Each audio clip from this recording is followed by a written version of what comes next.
and we are here back with our panel, with our great fellow friends. We have Esti's back, right? Esti's awesome. Real super mom, I'm telling you. It's awesome. Everyone should yod giret, like we say in Bukharian, right? Learn the lessons from Esti. Thank you for having me back. Yes, always go pick up the kids, take care of business, came right back. Awesome. I love that awesomeness. I was just going to keep it at that. And then we have our good friend Dr. Fialkoff, who runs a drug. What's the drug organization called again, or the organization? I'm sorry. Well, actually, there's two. Okay. First of all, thank you for having me. For sure. Thank you for coming. It's a pleasure. It's called Foundation for a Drug-Free World, and the other one is called A Time for Truth Foundation. Wow. Yeah. Awesome. And then and I think you also have some integration with the UN, I heard. What's that about? Well, what happens is I've done many, many different UN conferences. We work with a lot of the groups at the UN, and to really fulfill the purpose, to bring humanity.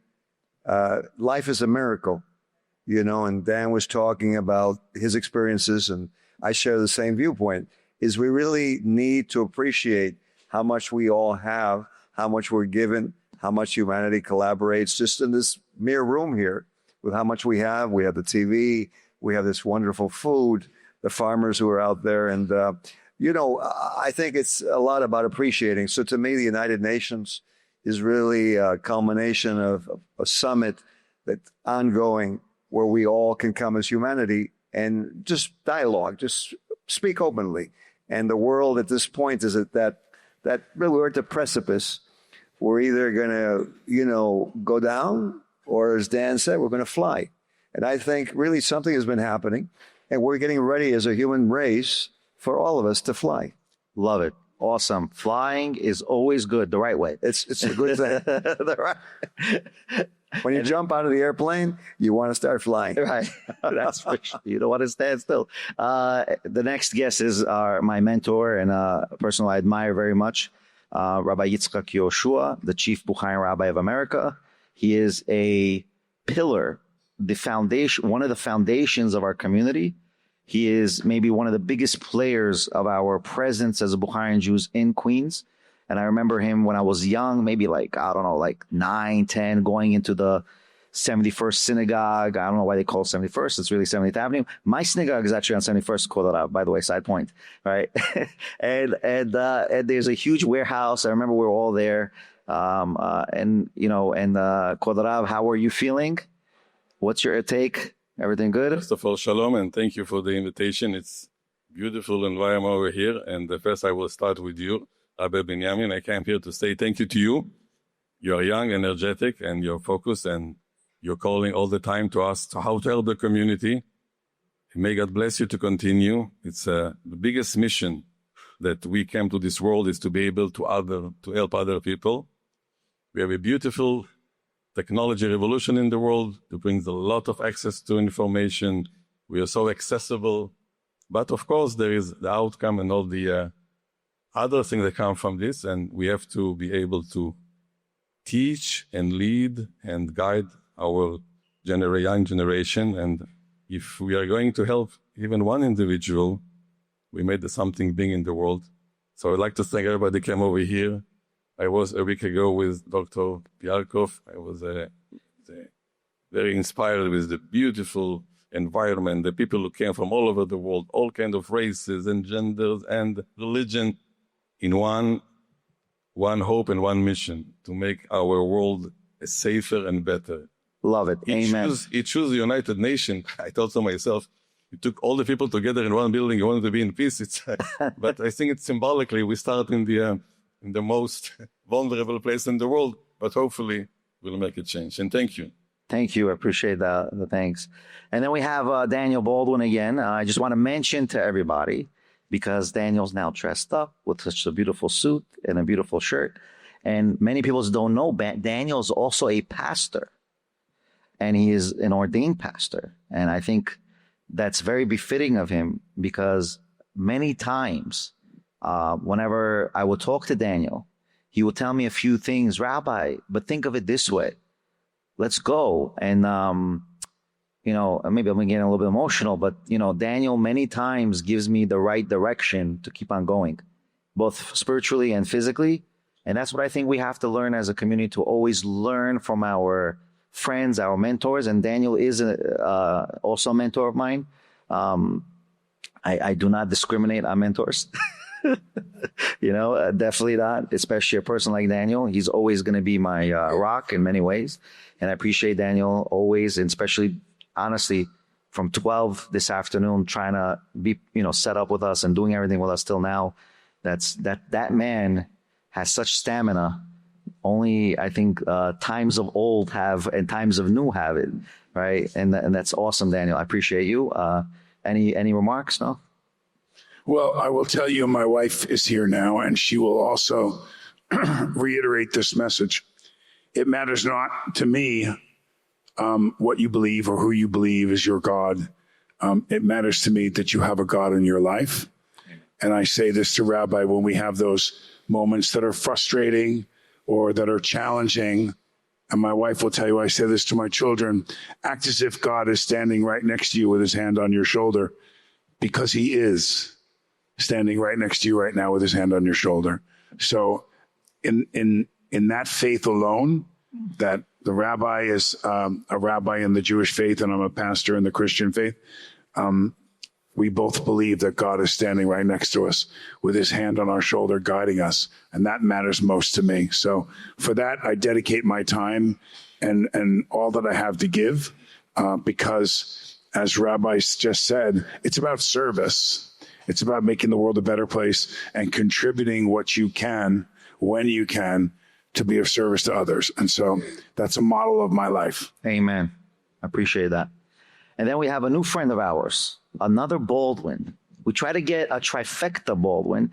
We apologize. Hopefully next time we'll be able to add more to the roster, because I think the family is extraordinary.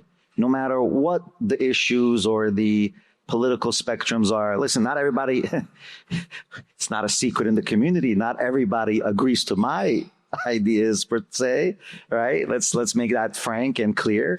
But I like to live in the world of reality. And the reality is we're all human. We're all part of a bigger picture, not a fragment of a tapestry.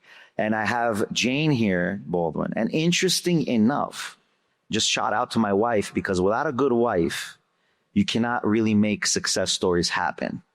And my wife always supports me. I don't know if she's around, but she's an occupational therapist running a rehab center. And she graduated Touro College. And we have an alumni from Touro College, Jane Baldwin, who is the opposite of OT, the PT. So welcome, Jane. Give us an intro. So happy to be here. Yes, I've been a physical therapist. I graduated from Touro College on Long Island. It was located there. The allied health program was there in the 90s. So I finished with my master's and I've been practicing as a PT since 1991. I've been doing a variety of adults, geriatrics, pediatrics. Currently, I work with elementary school age children with disabilities such as autism, Down syndrome, paraplegia, things like that. Kids, if you're getting PT in school, you usually are wow, relatively involved. Let's put it that way. So you work for the DOE at the end? I work right now for a school district in Syracuse right now. Wow. Yes, I have a big caseload, and we all do. OTs, PTs, speech, special education teachers. We work as a team. So to reiterate again, thank you all who have a busy schedule. Oh, wait a minute, Rabbi. You have to beg my pardon. Jane is not one that's going to flex or toot her horn, but after her long and illustrious career as a physical therapist, which, by the way, I was the guinea pig that she would bring into her college class to show how messed up I was after all the years of playing football. She'd literally bring me and go, look, his neck doesn't move. Jane was just unanimously voted to be the new director, executive director of my mother's breast cancer research clinic out at Stony Brook University. So congratulations to Jane. Wow. Yeah, that was a recent development. Yeah, I was excited. It's 34 years of PT. That's going to be officially over on June 30th. And on July 1st, I will be stepping into the shoes of executive director of my mom's Breast Cancer Research Foundation, which was started after my mom's initial bout with breast cancer in 1991. She was diagnosed with a fairly aggressive breast cancer and was treated, and she survived that, thank God. And founded her Carol M. Baldwin Breast Cancer Research Fund, which has two separate large divisions, one in upstate New York and one in downstate out of Stony Brook University Hospital. And my mom passed away 3 years ago. Yesterday was the anniversary. And Daniel, myself, and my other brothers and sister have really locked arms and decided that we really have to complete the mission she started and help find a cure for breast cancer. It's everywhere. I'm just talking to a friend at the table over there who's touching her family in such a profound way. Everyone knows somebody who's affected by breast cancer. So it's, my mom's gone, and we saw, that we really have to continue the work she started. So I'm going to be finishing up a long, long career. I love PT and I love it. I'll miss it, but I really I'm excited to get started with raising funds for local breast cancer research out in Eastern Long Island. Amen. Amen. And we want to support it. We want to promote it. We want to be part of it every day of every, we want to be a champion for your mother, because I can see, by the way, in Judaism, and then I'm going to go to the rabbi, and then we'll go back to Esty, because Esty is also RN, and we have two doctors, one not doctor, one RN, and one spiritual healer, which is Rabbi Yehoshua. But I want to just mention in Judaism, there is a concept that a person, you can tell who the mother or parents are based on their kids. And there's no doubt now, seeing you, I think you're the better half of Daniel. Every time people meet me, they're like, you're my favorite Baldwin. That's not a giant compliment, by the way, either. Yeah. Better half of me. And I can see it's not so far off that, and I listen, this makes one of my missions and what I'm trying to do. That and I always try to teach this to my sons and other kids in my shul, in my community, whoever's willing to listen, that it's so much more important to learn from your parents, your grandparents, and usher it back into your children and instill it. And the character that I can tell you with Daniel and then with just hearing from you is enormous. That you guys are really true to everything you say, everything you do. I feel sometimes I'm not true to what I say sometimes. And I feel like Daniel's better than me in that regard, honestly. It's just how it is. Maybe it's my youth or my youth, right? Maybe it's the youth, but they're being young or whatever. People think I'm old. My son comes to me and he says, "You 100 years old, Abba." Well, that brings me to when I saw you were here. And also I've talked about this with Rabbi Benny before. Besides the fact that I want that coat, I'll get you. Besides the fact that I want that, I'm looking at his shoulders thing. I'm probably a little too big for it, but I got to ask you this question. So, with the number of other rabbis and the number of other people in the system, and then all the followers that you in your flock, how are you able to separate your own faith and your own journey when you take on so much responsibility and so much of their issues and so many things? Is that hard for you to separate? I believe it's one. It's all one. God is one. It is next to us. Right. And the humanity is one. We people love to have these politics, subtitles, artificial, and the alternative reality. But by the end of the day, if a person comes to this world to help any other person, it's worthwhile to being in his life. That our sage is telling us. So by be part of his journey, you basically continue your journey. It's not, somebody asked me if somebody has family with one child or 10 children, do they give more love to one as opposed to 10? So we say, no, it's multiplied. Because this is a spiritual world. But if you say this kind of question, I will go short introduction. When there is a long sermon, you have to tell stories, short stories. People like and remember the stories. Mm-hmm. Many years ago, I was, there is a student of mine in Israel And he said, Rabbi Yehoshua, there is a very old woman from your community, 90 years old, very poor, live in a very small place next in my house, in our building. Please come speak to her, talk to her. I came to her house, very small studio, no light, no running water, very poor lady. I spoke to her. She was, Rabbi Yehoshua, I'm very old and I'm very miserable. She didn't want me to speak, so I blessed her and I left. And then after 1 year, my student, he called me, he said, Rabbi, I want you to come to testify in the court. I said, why? He said, because this lady, she passed away, and I went to her funeral, and there was a lawyer over there, and he took name and addresses. They say, she is a welfare person. He said, no, I represent her. She has $18 million in the account, and whoever come to the funeral will get $100,000 as a check. He said, Rabbi, I sponsored this lady for 10 years. I will now go to get, if there is money, I would like to, and I was wondering a question. When I spoke to her, and she was very miserable and very needy, and she has so much money in the account, why she behave like this? Or did she really believe that she is poor and miserable?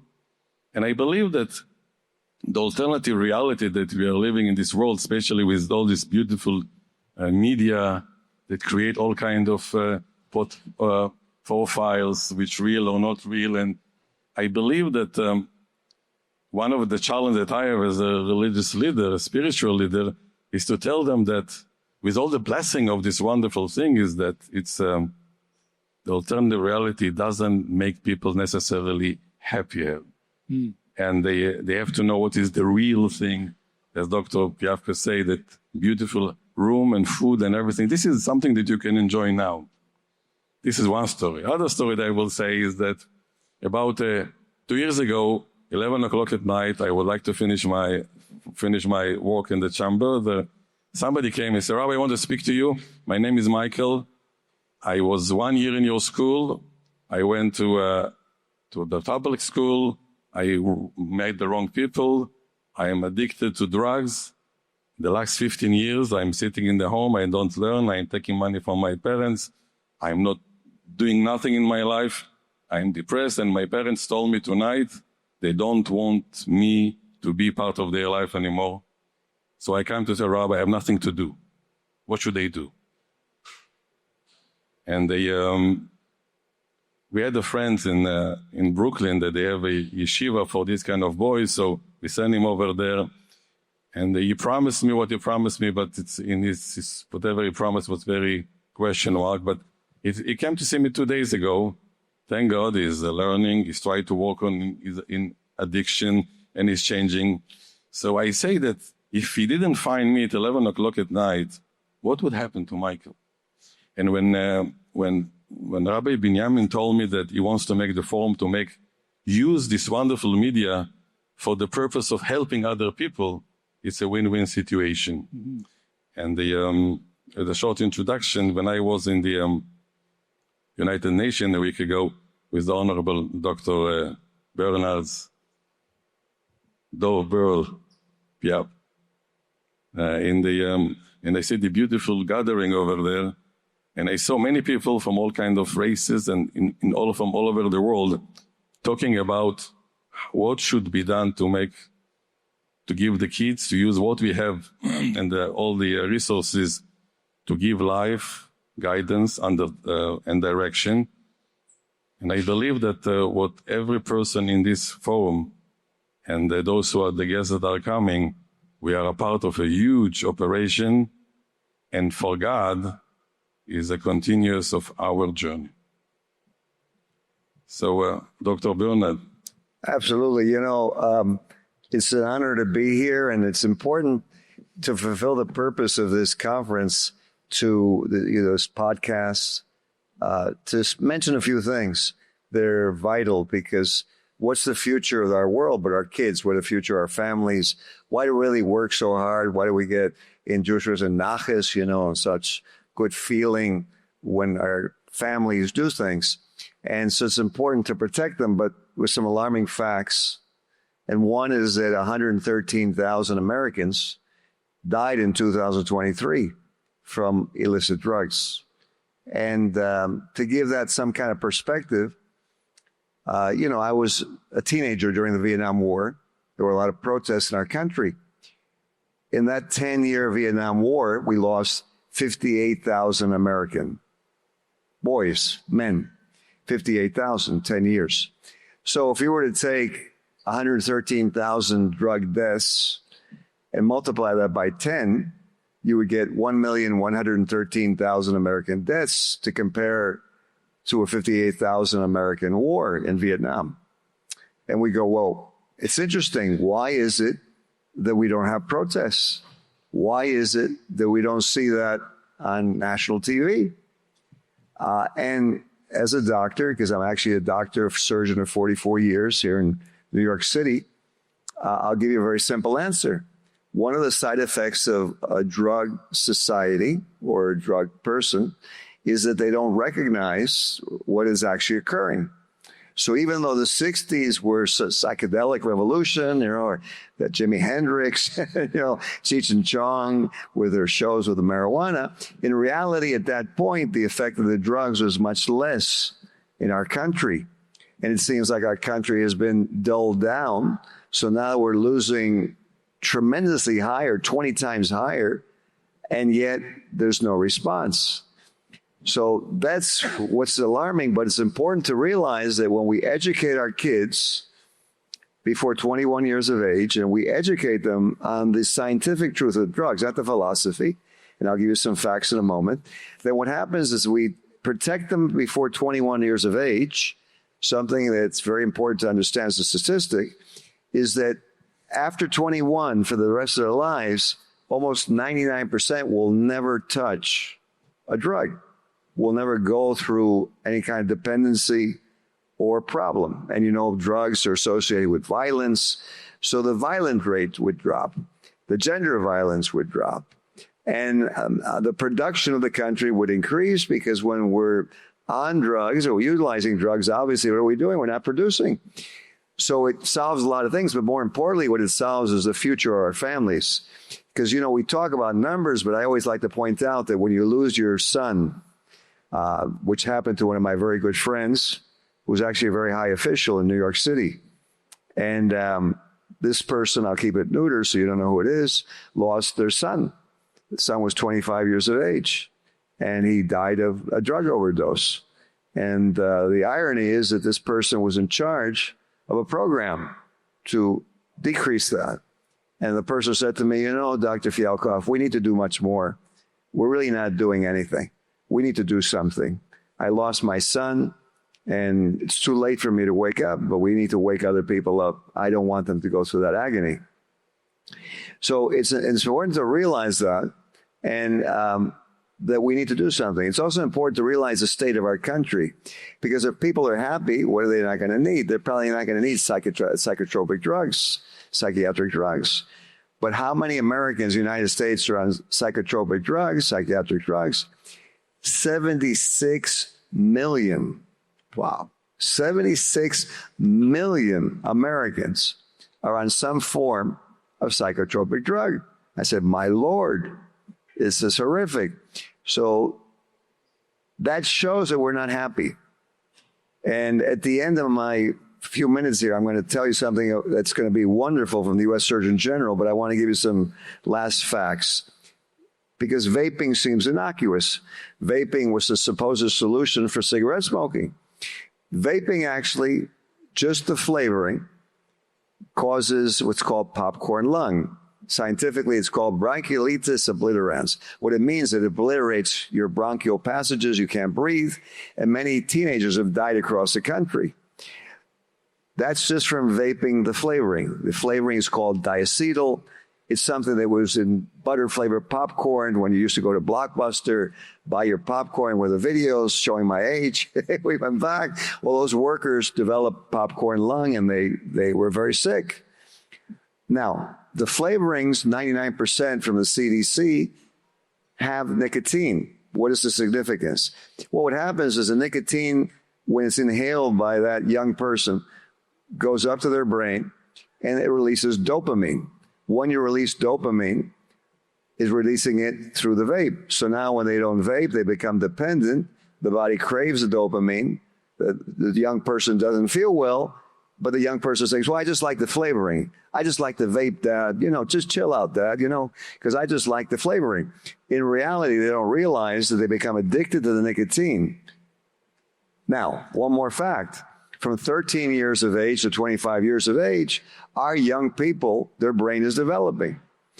But if you take nicotine, irreversible damage happens to the brain from 13 years to 25 years of age. So even if they give up vaping when they say, well, Dad, don't worry about it, Mom, I'm going to give it up when I'm 30, they'll never reverse. So we have a whole future population that will never reach the intelligence quotient or ability or achievement that they could have done. I'll give you another fact from the New England Journal of Medicine. Those kids that vape, 50% will go on to take marijuana. You say, well, what's so bad at marijuana? Well, marijuana in a young person as a nicotine has the same effect on the developing brain. This is based on the Journal of American Medical Association. I like to give all the scientific basis because otherwise it becomes philosophies. So that's very important to see, because then what happens is those marijuana users actually is a gateway from the CDC NIH to opioids, which is what we're trying to eliminate.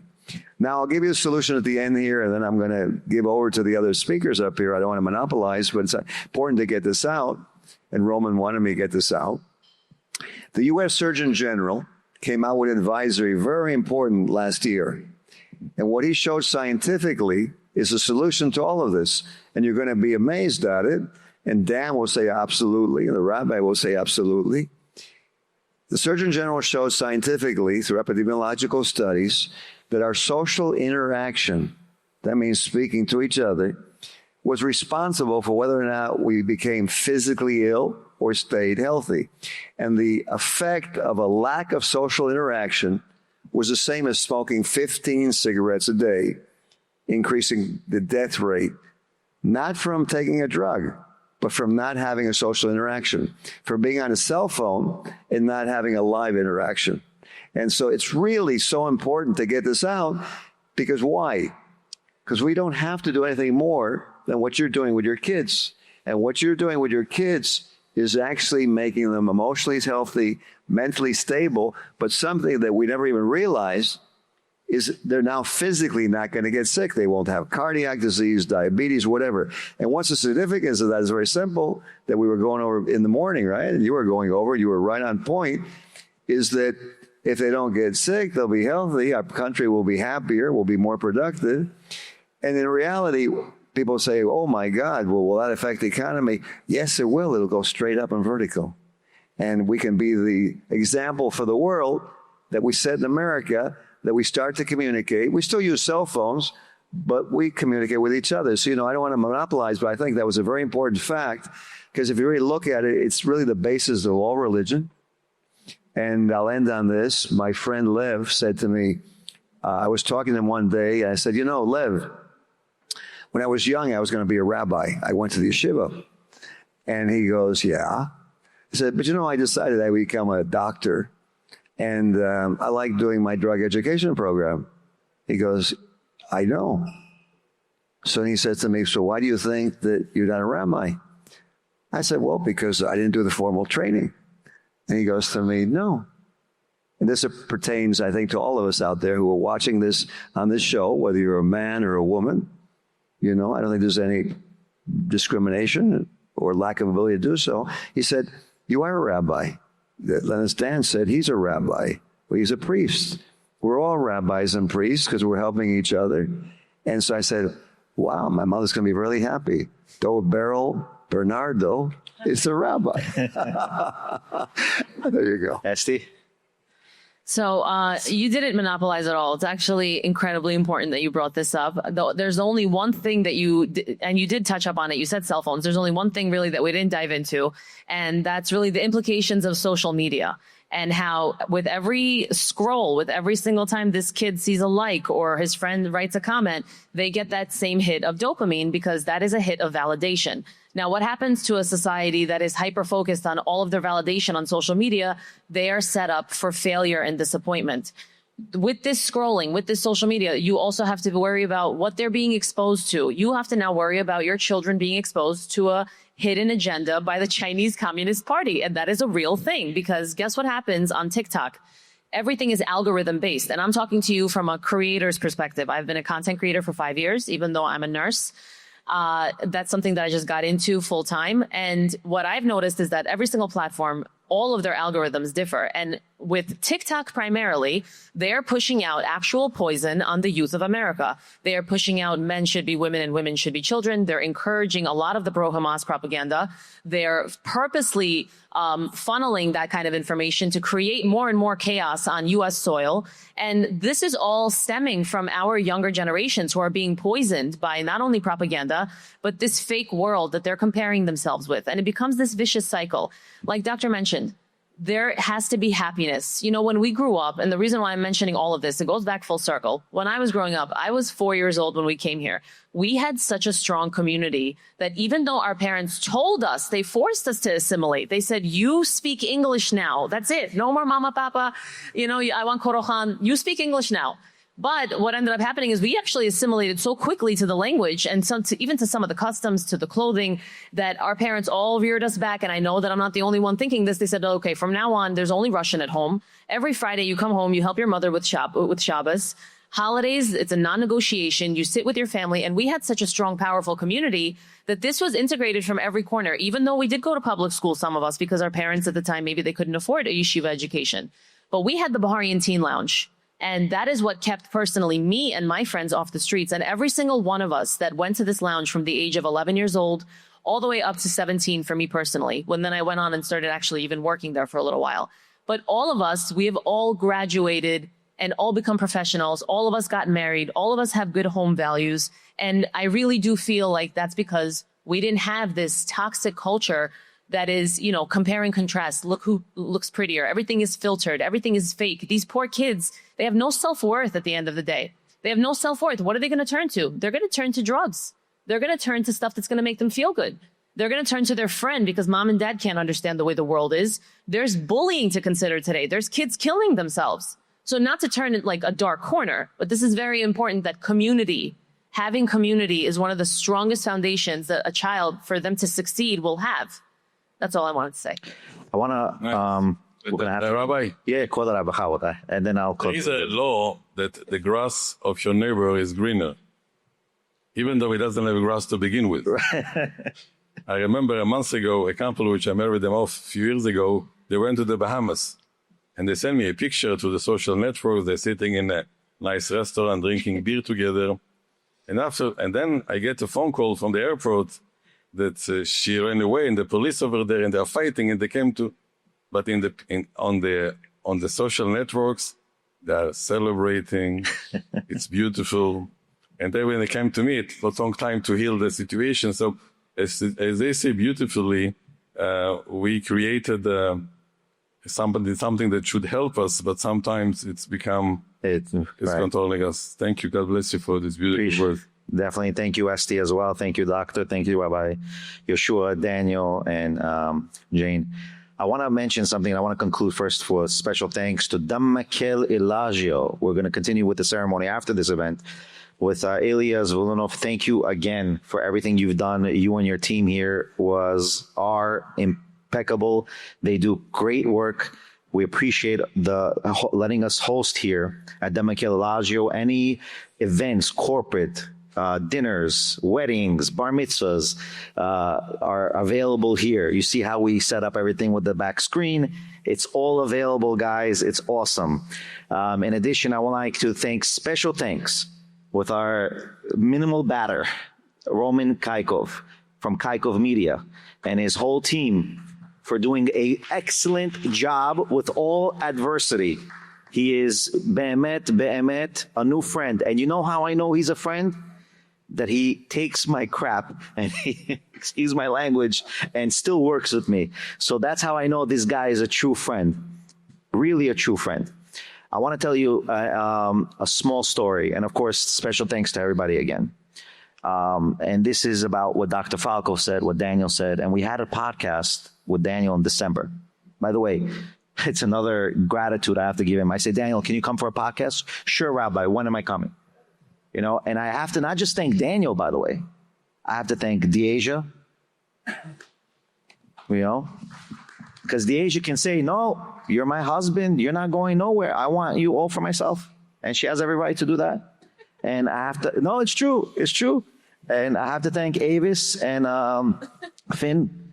I have to thank them. Bat, I can't really thank him. I don't think he really knows what's going on yet. Right? But I think he knows he's busy. He's that. You better stick with thanking Deasia. I'm just kidding. There's where your money is. Yeah. I'm trying to beef up the situation. Yeah. So I want to just tell you a small story, how important social media is, how important technology is, and how important religion is. Religion is not to die for, it's to live for. We have a mutual rabbi, Rabbi Yehoshua, and I, named Rabbi Eliyahu Abergil. Mm-hmm. He's the chief rabbinical judge, former chief rabbinical judge of all Jerusalem. So for you to understand, to become a rabbinical judge in Israel, it's a forearm of the government.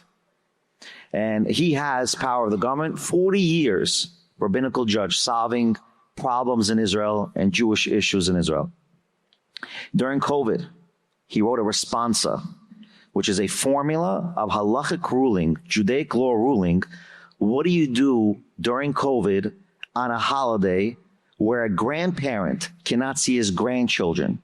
And he said, if you leave the digital Skype on Erev Passover, the eve of Passover, and just let it be on for the grandfather or grandparent or whoever it is to just converse with the grandkids on Passover, because he can't go visit the grandkids on Passover.